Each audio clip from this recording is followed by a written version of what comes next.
Hey guys, welcome back to the channel and to another Sims 4 speed build. So the moment has arrived, the one that I've been waiting for. Since more details of Snowy Escape were released, I've been so excited to get my hands on the platforming tool. I think I was actually more excited for this tool than I was for the entire expansion pack, which to be fair isn't surprising seeing as I like building more than live mode gameplay. But with this one I wanted to keep it fairly simple because the tool is obviously still quite new and everyone's still working out all the cool things that you can do with it, so I was really just playing around with the more simple things.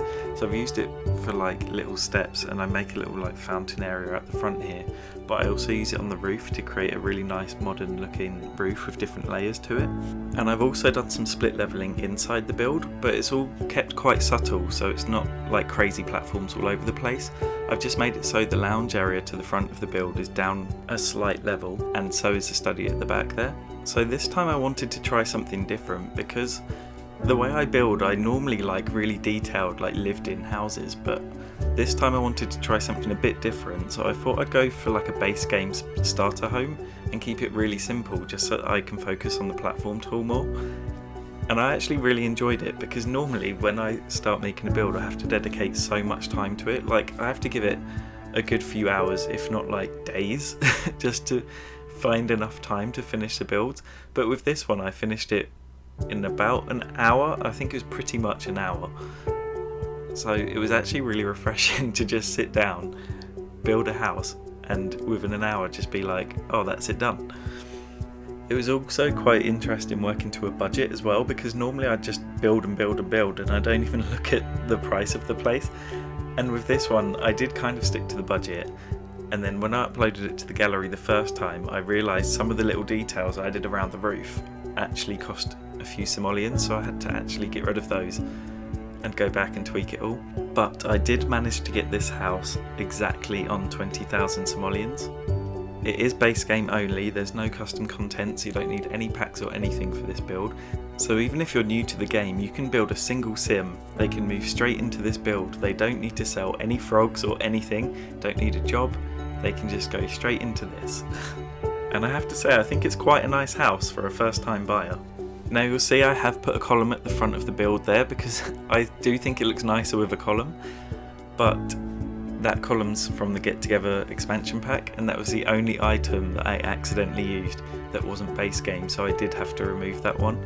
And there were no good black columns in the base game. There's only like really similar styled ones, and they're both, I think there's two, and they're both quite old-fashioned for this build, so I didn't use any columns. I just had the roof coming straight out onto nothing. Another thing to note is after I finished recording this footage, I felt like the house was missing something, so I just spiced up the roof a bit by adding a skylight in that runs in the entire way along that hallway bit down the middle of the build. So you won't see it in the building part, but I have included it in the fly through at the end, so just keep an eye out for that because I think it really adds quite a nice touch to the build and it doesn't cost anything, so it's the perfect way of adding a little bit of flair to a starter home. And you may have noticed at this point that I am keeping this build very black and white as well, because I thought with a starter home you kind of want to put your own stamp on it, and by keeping it black and white it does look quite stylish, but it also allows you to bring whatever colour you want in and it will go anywhere. So I do put a few plants in just to bring a bit of green into it because that always goes well with anything as well. But if you want to change the rooms around, you can easily add whatever you like and it will go really well. Now one thing, going back to the platform tool, there was something that I didn't realise was you can just click on the room and adjust the height of the floor just by clicking on the room, which I didn't know at first, so I kept trying to put a platform in and then it would delete all the walls. And I was just getting in such a muddle with it at first, but then I realised it's not actually as finicky as what I was making it out to be. But I think that's what The Sims 4 does really well with build mode, is it's really simplified so many things that were more complicated in the older games, and it kind of feels like cheating in a way. I'm like, it doesn't feel like it should be this easy to build such nice areas. And it's the same with downloading lots. I remember in The Sims 2 when you'd have to log on to like the Sims 2 website, I can't remember what it was called now, it's like Sims 2 was it the Showcase or something? I can't remember what it was, but you'd have to download it as like a file and then install it using an installer and then go into your game and like load it all, and it was just so complicated. But now it feels kind of feels like cheating, because you're like, I can literally just click onto the gallery, click a house, and it's straight in the game. It's just so simple. It's crazy, but I'm probably showing my age now. I should stop talking about this. Anyway, look how nice this kitchen is. I think kitchens are one of my favourite things to build, like I've said in some other videos, but I just always think you can make them so interesting compared to like the lounge. I never know what to do with the lounge, but with the kitchen, I just think this is so simple, yet it looks really cool still.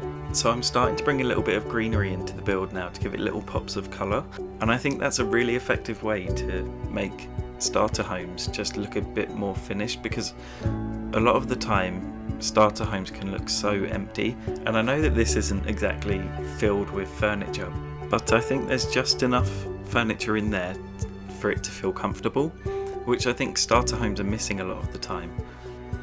But yeah, I can't believe how quick this build is going. I'm so used to my builds going on forever that sometimes I sit here and I think, what can I talk about for this amount of time? But with this one, I feel like I've barely spoken about it, and now the house is nearly finished. So as I'm sitting here editing this, Snowy Escape is out so soon, like literally in a couple of hours. And I know it already seems to be out in parts of the world. I don't know if the release is like different times in different countries, but I'm in the UK if you couldn't tell, and I've been on the gallery and I see people are uploading stuff already, and I'm thinking I can't actually download any of these lots because I don't have the objects yet. But hopefully by the time I upload this to YouTube, I should have the pack and will hopefully be working on a Snowy Escape build. So I think I might do a Snowy Escape starter home next. And what I was thinking might be a cool idea is just to do a starter home based on each expansion pack, so then people who don't have many packs or only have a single pack even have options that they can download. I just also thought it'd be quite a nice challenge for me, because if you've seen my Sunny Escape video, that was using objects from Island Living in Sulani, and I didn't realise how much I'd neglected that pack, so I thought it'd be quite cool to go through each individual expansion and see what objects I've missed out on, because I tend to just use the same things in each build. The only thing I'm thinking is, I remember Get to Work, I'm not sure if it has many good items for houses, but that could just add to the challenge, I guess. It could be quite fun to see what I can do with some random items, see if I can make anything interesting. But yeah, I'm just coming up to the final touches on this build now, so I'm just trying out different platform edges around that step, because where I added the black wall, it's got that grey trim along the bottom, and it didn't match the rest of the build, but it was the only black paint that I could find. But unfortunately none of the steps matched, so I just kept it how it was, and now I'm just putting in some random plants and items just to bring up the budget to the 20,000, because I really wanted to make the most of the budget with this. And I also start going around with the terrain paint, and I just feel so useless with terrain paint. Like here I didn't really like the grass, so I thought I'll try putting in a different one, and it just looks rubbish, and I feel like I see other people use it so easy, and I just can't get it to look good, so I just shouldn't be a painter. But yeah, I'm just putting in the final object now, which was literally 5 simoleons, I believe. And then we will be moving on to the fly-through, where you can get a really good look at the inside of the build. So here you can see that skylight that I was saying about on the roof that runs along the hallway, and there's just a different angle showing off the steps leading up to the front door using the new platforming tool. So here just shows how the hallway flows really openly into that lounge area at the front there, with the slight step down. And then to the left as you walk in, you've got the kitchen area with the little table there. So this house is really perfect for 1 or 2 Sims. I think if you have any more, you might need to add an extra room. You could maybe turn the office area at the back, you could maybe turn that into like a kid's room if you were to add any more Sims. Or you could expand, you could easily add the second floor to this, or a basement. The layout of this build is really easily modifiable, I think, if modifiable is a word. Like, I think you can easily add rooms on and they won't look out of place. or you can change rooms around quite easily and it will all still flow. But yeah, so we're just moving on to the final room. So this room really is the most empty, so you can add whatever items you want. Once your sim starts earning a bit of money, you can easily add some items in here with all this space and really fulfill their hobbies. But that is it for today's build. If you have enjoyed this video, please make sure to give it a like and maybe click subscribe if you want to see more. And also let me know what you think of the build, I'd be really interested to find out. But enjoy the rest of your days, whatever it is you end up doing. I, for one, am going to download Snowy Escape as soon as it's released, and I will catch you all next time.